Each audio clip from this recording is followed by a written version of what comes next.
Sharper is a movie that just recently became available on Apple TV Plus. Saw the trailer a couple of weeks ago, really. I wasn't privy to this Mhm. movie, and it didn't have much behind it in terms of marketing campaign. So it was just something that came about over the past couple of weeks, but just based off of who is in front of the camera, very notable people such as Julianne Moore and John Lithgow. Had to go ahead and check it out over the weekend. But with all of that out the way, I will pass it over to you, man. What did you think about this new film, Sharper? It's kind of cool to see A24, I think, entering, I think, deals with certain streamers, because we know A24, to be a smaller distributor of films, or their films tend to feel, I think, smaller in scope usually. So I think it's cool to like see them, pairing with other streaming services to distribute their movies.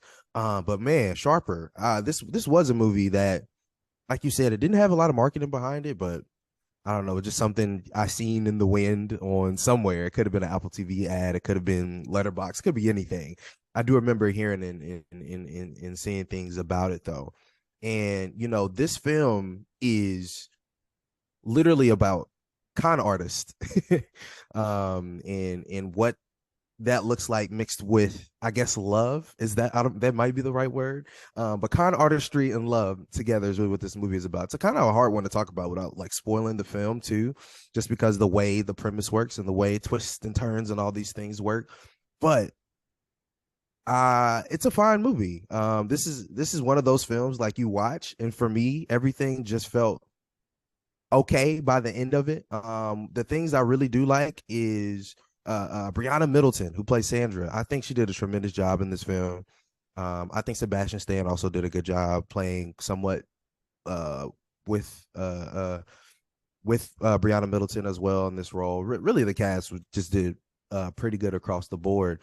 But it's something about this story that both made me feel like I've seen it before and I haven't seen it before. I couldn't quite put my finger on it, and I still can't put my finger on it, but it's I think it's shot pretty well. I think the performances are pretty well done, but it's something about the story that was just like, oh, this is okay. There's a lot of things that I seen coming, I think, within the episode, or the episode that I seen coming within the movie for some reason.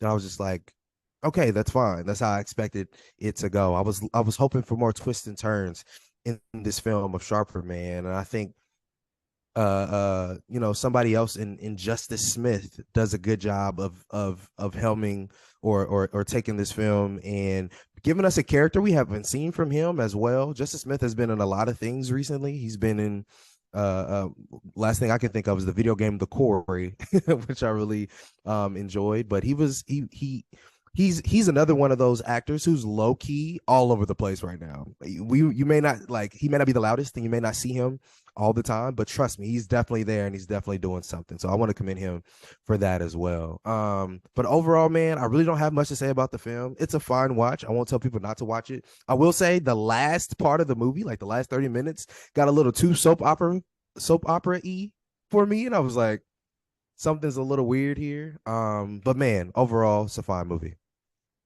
So Sharper, as I said, was something that I was definitely always intending to check out. I'm a really big fan of Julianne Moore, big fan of John Lithgow. They are obviously very esteemed actors, and of course A24. I'm willing to pretty much check out anything that they put out as long as it looks interesting enough.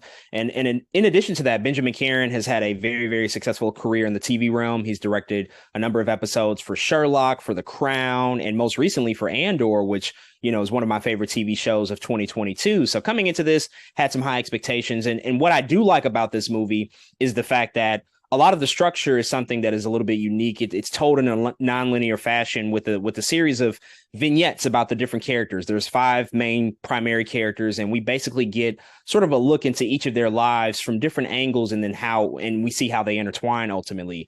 And so I found that to be an interesting choice, obviously, to lead towards the finale of the film, to culminate everything and what they were trying to build up to. And for me, as I was watching it, the first 25 or 30 minutes of it really hooked me.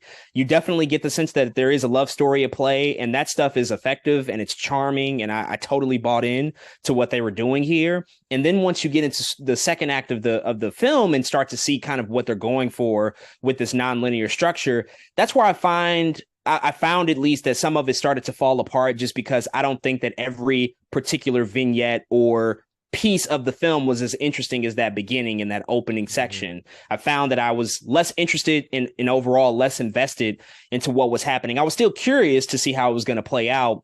But with a film like this, which is psychological in nature, there's this element of a thriller. There's high stakes. We're talking about billionaires and a lot of money and trust funds and inheritance. You know, there's a piece of Succession here and also kind of a piece of Knives Out in here as well, blended together. So all of those things you would ideally think make for something that's really compelling.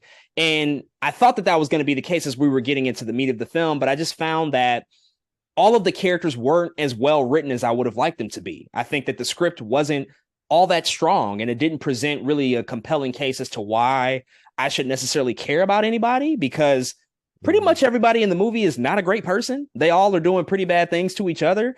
And so it just makes it difficult to really invest into what they're doing and to really create some sort of emotional connection. And you couple that with decent writing, but not great writing. And then ultimately a movie I felt like had too many twists and turns. I felt like it started to get too convoluted by the end of it. I think that they should have simplified this, because I think that once you start to just get a little bit ahead of yourself and you're trying to outsmart the audience so much so that you just write yourself in a corner over and over and over again, it just starts to strain credulity and the believability about what's actually happening here. And so by the end of it, I was just like, all right, that was a little much. I think you kind of went and jumped the shark just a little bit, but it was okay. You know, I don't think it was a complete waste of time. I don't know if I would recommend it per se. I would only recommend it if you really want to see a psychological film that has some high profile names and that's shot really well. But beyond that, I don't know if this is something that you can necessarily say is a must see movie immediately, or if it's something that you just want to stumble across and maybe casually watch. But overall,